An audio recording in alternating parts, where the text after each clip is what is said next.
Allora, sentiamo l'intervista di Michele Cavallaro con il presidente della Regione Veneto Giancarlo Galan, al quale abbiamo chiesto proprio questo. Avete sentito Cacciari che esprimeva rispetto, se non addirittura interesse, per l'ipotesi di un partito di territorio, di un partito del Veneto, che non sia quello della Lega. Ma perché, abbiamo chiesto innanzitutto a Galan, servirebbe un partito territoriale ma diverso dalla Lega? Che differenza c'è? Sentiamolo.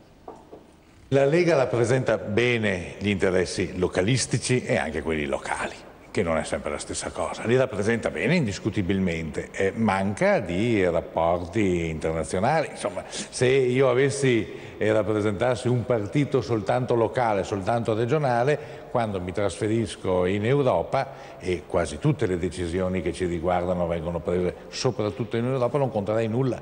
Sarei comunque l'esponente di un piccolo partito locale in una regione, per quanto significativa, al centro dell'Europa. Poi la Lega è tutt'altro che un partito, con tutta la stima che si possa avere, ma è tutt'altro che un partito organizzato, federalista, organizzato regionalmente.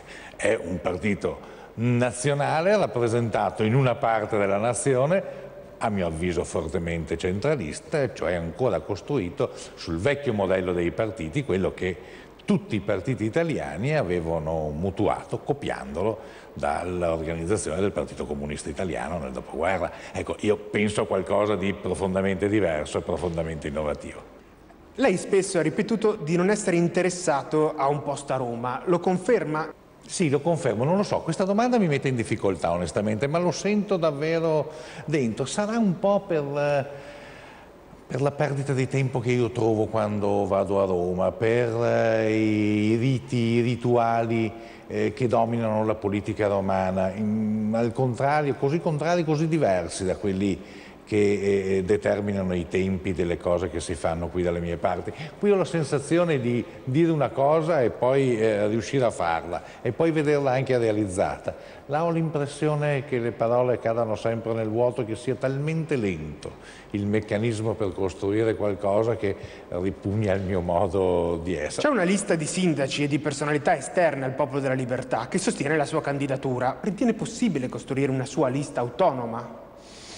In politica non bisogna mai dire mai, chi lo sa, chi lo può dire. Certo, questo nasce, questa anche la sua domanda legittimamente nasce così dalle voci di eventuali sostituzioni, di cambiamenti, eccetera. Ma mi aspetto di essere solo convinto di una cosa, cioè qualcuno mi dovrebbe per davvero dire perché non dovrei sottopormi al voto degli elettori. Credo di aver governato. Mi pare bene, mi pare che le critiche siano davvero pochissime, mi pare che i risultati ci siano, e perché non dovrei chiedere alla gente un voto, una testimonianza? Soprattutto perché io rifuggo da quel sistema per cui tutto si deve decidere altrove. Per carità, so che la politica ha regole a volte incomprensibili, a volte ingiustificabili, a volte anche logiche.